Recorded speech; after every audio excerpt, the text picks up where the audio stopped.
안녕하세요. 금요일의 과학터치 구독자, 시청자 여러분, 광주 중초등학교 교사 김태환입니다.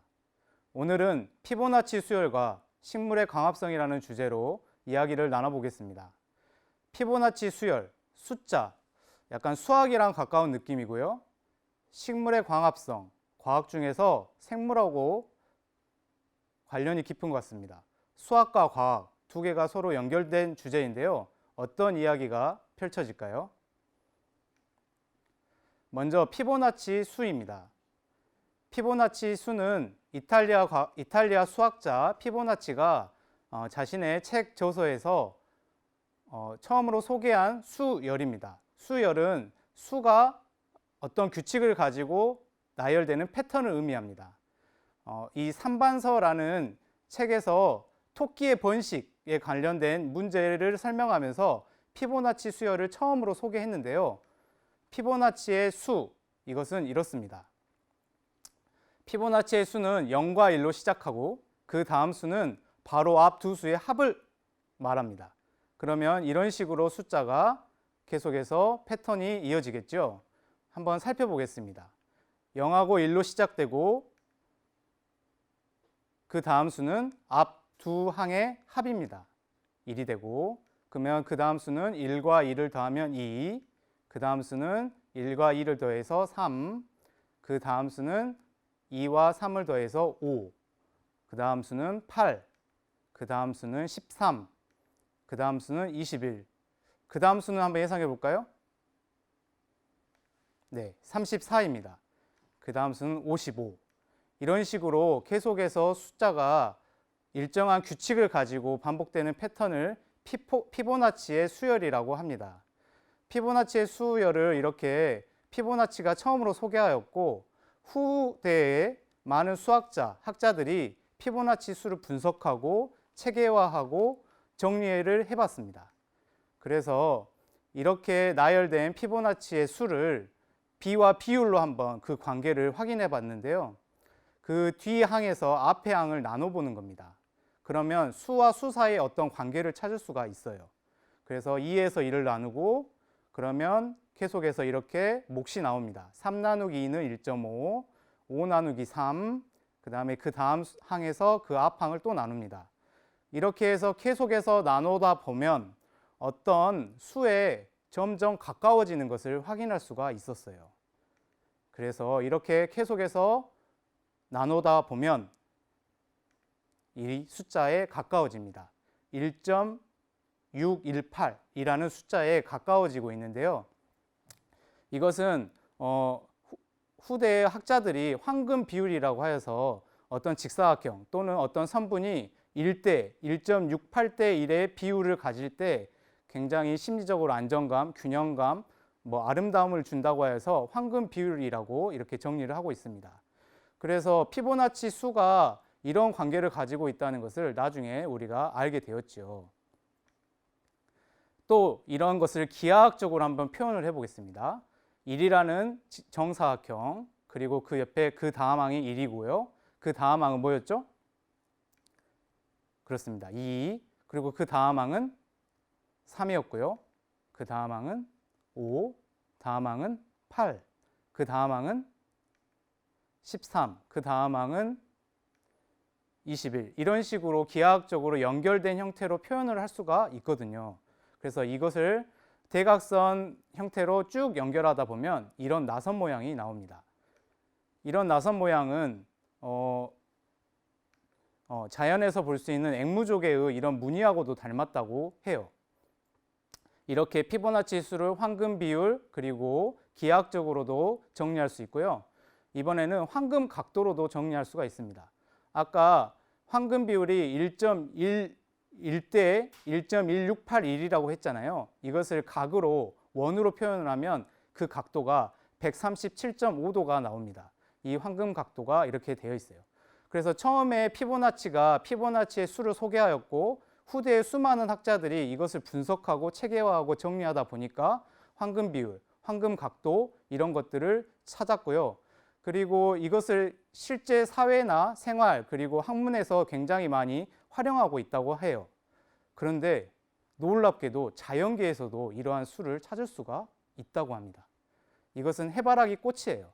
해바라기 꽃 가운데에 있는 이 꽃씨가 하나도 겹치지 않게끔 이렇게 빽빽하게 배열이 되어 있는 형태도 피보나치 수의 황금 각도의 규칙을 따른다고 합니다.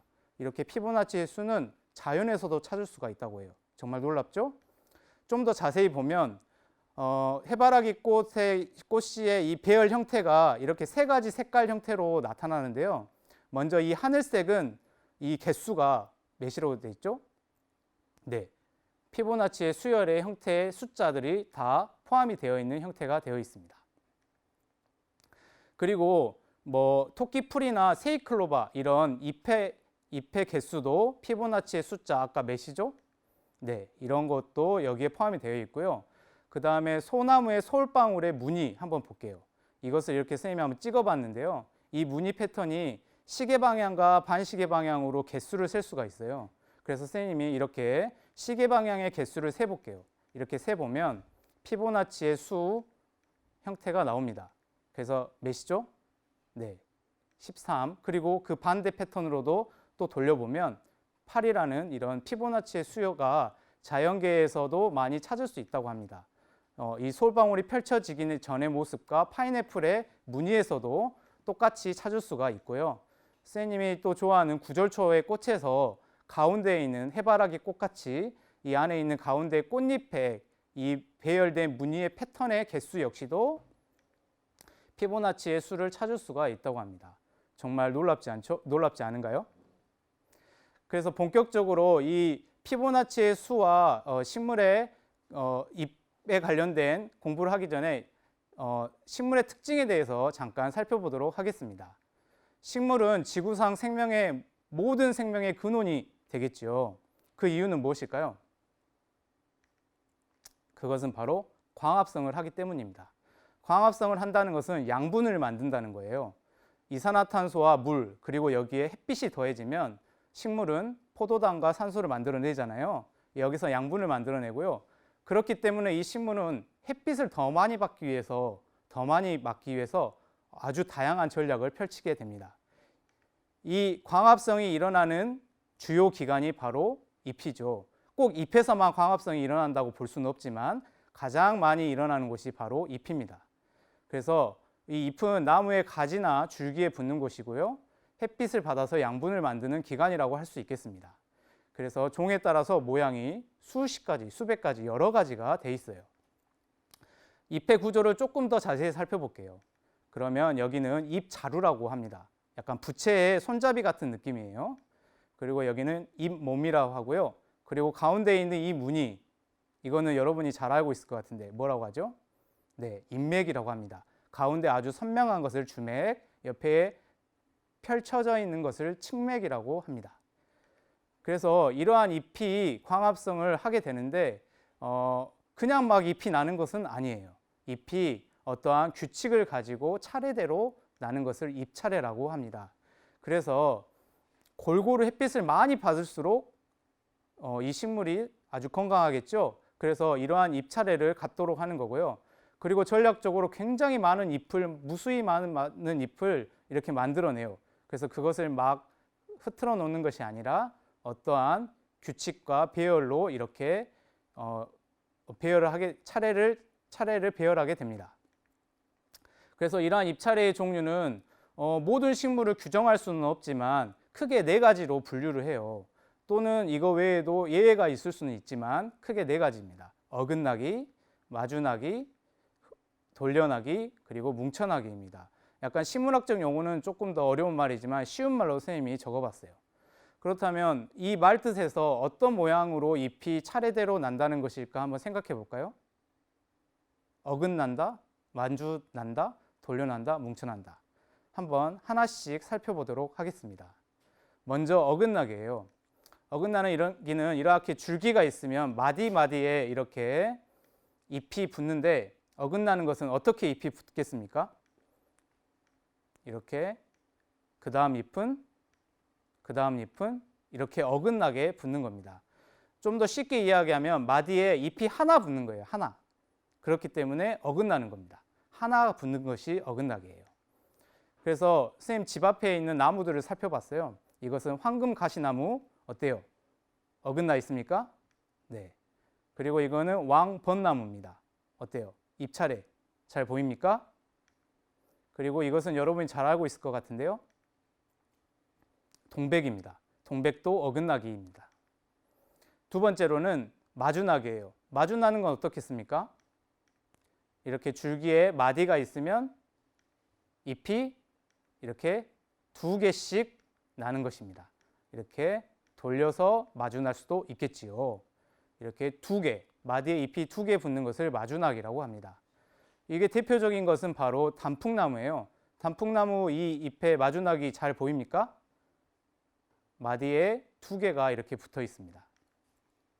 그리고 여기는 세 가지가 있어요. 산수유 첫 번째, 그 다음에 가운데는 쥐똥나무, 그 다음에 세 번째는 지금 꽃을 피우고 있는 이팝나무예요.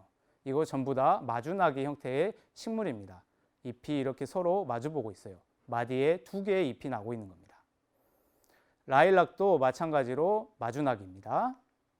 그리고 이것은 화단에서 많이 보이죠. 키가 작은 회양목이라고 해가지고 이 나무도 마찬가지로 마주나기예요. 흔히 애니메이션이나 어떤 만화 같은 거를 보면 이런 마주나기 형태의 식물을 많이 표현을 하고 있어요. 그만큼 많다는 뜻이겠죠. 보편적이고. 그리고 세 번째는 돌려나기입니다. 어떨 것 같아요? 돌려난다. 줄기에 마디에서 잎이 하나면 어긋나며 두 개면 마주나기. 세 개, 네, 세 개 이상의 잎이 이렇게 붙는 것을 돌려난다라고 해요. 그래서 세 개 또는 뭐 네 개, 다섯 개, 뭐 여섯 개 이렇게 어떤 잎이 세 개 이상 이렇게 마디에 붙어서 나는 것을 돌려난다라고 합니다. 돌려나기의 대표적인 식물은 선생님이 어제 샐러드로 먹었는데 초장 찍어서 이것은 돌나물이에요. 돌나물 한번 보면 이렇게 잎이 세 개가 붙어 있어요. 이것이 바로 돌려나기 잎의 대표적인 식물이고요. 그 다른 잎들은 선생님이 주변에서 찾기가 어려워가지고 검색을 해봤더니 채송화 이것도 돌려나기고요. 그 다음에 새뜨기 돌려나기 형태 아주 잘 보이죠? 이렇게 이러한 식물들이 돌려나는 형태의 잎차례를 가지고 있습니다. 그리고 마지막으로 뭉쳐나기는 어떨 것 같습니까? 네, 이것은 줄기나 뿌리 어딘가에서 잎이 마구마구 이렇게 한꺼번에 나는 것을 뭉쳐나기라고 해요. 그래서 이 소나무 같은 경우에는 뾰족한 잎이 막 나 있잖아요. 그래서 이것을 자세히 좀 보기 어려운데 나중에 한번 소나무 한번 자세히 봐보세요. 잎이 이렇게 한 곳에서 두 개씩 이렇게 모여서 나는 겁니다. 그래서 모여나기라고도 하는데 모여서 잎이 나고 있는 모습을 뭉쳐나기라고 합니다. 이것은 여러분 잘 알고 있죠? 가로수에 많이 있는데 은행나무예요. 은행나무도 잎이 마구마구 뭉쳐나고 있습니다. 그리고 여기는 뿌리에서 뭉쳐나는 이 식물 뭘까요? 얼마 전에 꽃씨가 많이 날아다니던데 바로 민들레입니다. 민들레도 뿌리에서 뭉쳐나고 있는 식물이에요. 그래서 모든 식물이 이 잎차례를 가진다고 보기는 어렵지만 크게 네 가지 형태로 이렇게 잎의 차례를 정의할 수가 있습니다. 이러한 규칙을 가지고 잎이 나고 이렇게 남으로 인해서 광합성을 더 잘할 수 있게끔 잎이 배열이 되는 거죠. 그러면 이제 본격적으로 피보나치의 수가 식물에서의 어떤 규칙을 보여주는지 한번 선생님이 보여주도록 하겠습니다. 아까 말했던 어긋나기에서 나선 잎 차례인데요. 거기에서 잎이 하나씩 나잖아요. 어긋나서 이렇게 하나씩 어긋나서 날 때 이 어긋나서 비껴나가는 것이 바로 기본 원리가 피보나치의 규칙을 따른다고 해요. 그것이 바로 아까 피보나치 수에서 나왔던 황금각도 137.5도를 나타냅니다. 이 137.5도는 처음에 잎이 이렇게 표시를 하면 선생님이 두 번째 잎은 이 정도 각도가 된다는 거예요. 이 각이 바로 137.5를 의미하는데 잎이 이렇게 나고 그 다음 잎은 이렇게 비켜서 난다는 겁니다. 자, 선생님이 식물의 잎 차례를 식물을 위에서 바라본 모습으로 한번 모형을 그려보겠습니다. 선생님이 여기 가운데 점을 찍으면 이것을 줄기라고 생각하고 첫 번째 잎이 나타나는 위치를 여기를 1이라고 표시를 할게요. 그러면 두 번째 잎은 황금 각도에 의해서 137.5도 여기가 되겠죠. 여기에서 2번 잎이 나겠고요. 그럼 그 다음 잎은 여기에서도 137.5도. 그래서 이렇게 해서 선생님이 10개의 잎을 한번 모형으로 그려볼게요. 3번, 그 다음 여기가 4번, 또 137.5도, 여기가 5번, 그 다음 잎은 또 이 5번 잎에서 137.5도, 6번, 마찬가지로 6번 잎에서 또 137.5도 비켜서 이렇게 7번 잎이 납니다. 그 다음 잎은 7번 잎에서 또 137.5도, 8번이 되겠죠? 그리고 그 다음 잎은 137.5도, 그래서 9번째 잎, 그리고 그 다음 잎은 9번에서 137.5도 이렇게. 그래서 식물은 계속해서 1번부터 10번 순서로 계속해서 137.5도씩 비켜가면서 잎이 자랍니다. 네, 식물의 잎이 나는 순서를 위에서 선생님이 바라본 모습으로 작도한 10개의 잎이 나타낸 모습입니다. 자, 위에서 식물을 바라봤을 때의 모습을 선생님이 잎을 표현했는데 실제로 여기에 잎을 한번 붙여보면서 한번 확인을 해볼게요. 1번에 잎을 붙이고 2번 붙이고, 선생님이 아까 작도했던 순서로 3번 잎은 그 137.5도 비켜서 붙이고, 그 다음 4번 잎, 그 다음 5번 잎, 그 다음 6번,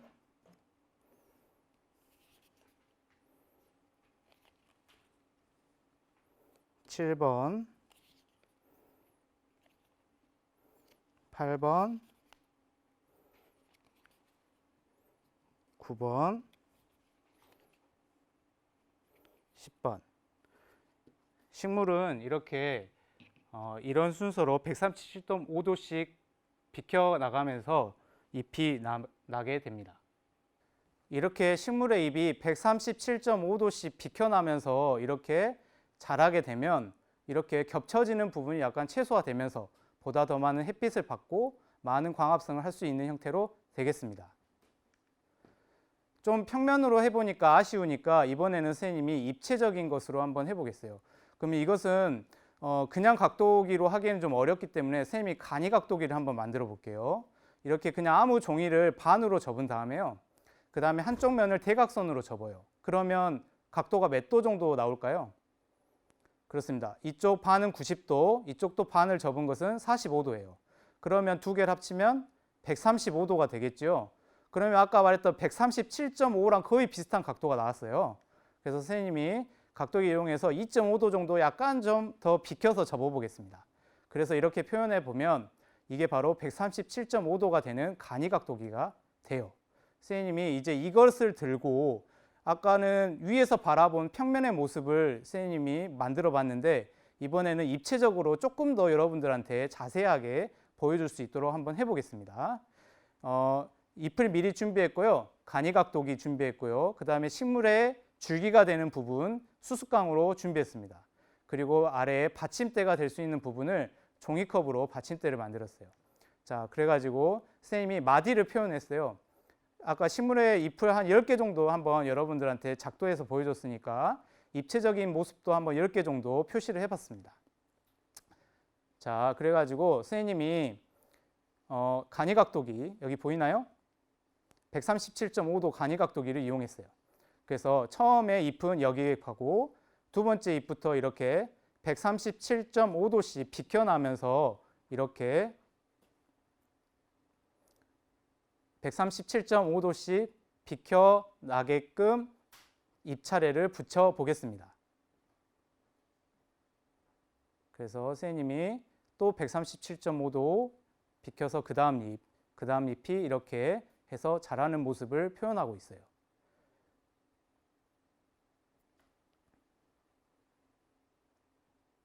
네.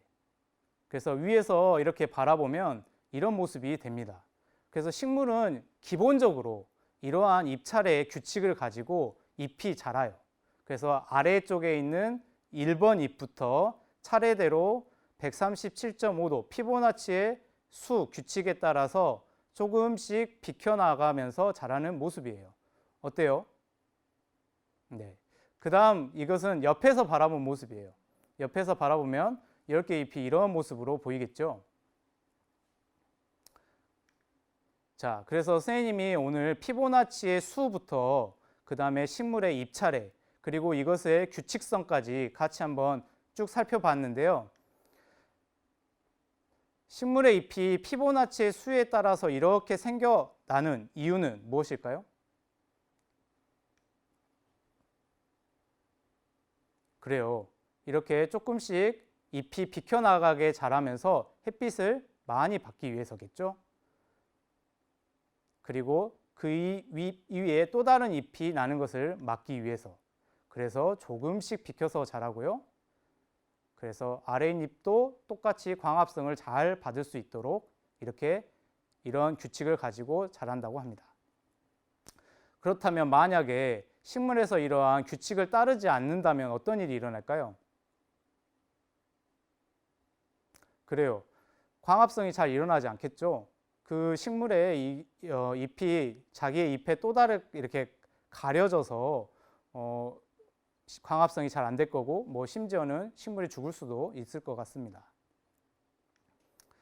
그런데 실제로 우리가 이렇게 자연 현상에서 살펴봤을 때에는 이렇게 식물의 잎의 잎 차례가 피보나치의 수를 따른다거나 아니면 아까 말했던 그 4가지의 잎 차례가 정확하게 나타나지 않는다고 해요. 그 이유는 무엇일까요?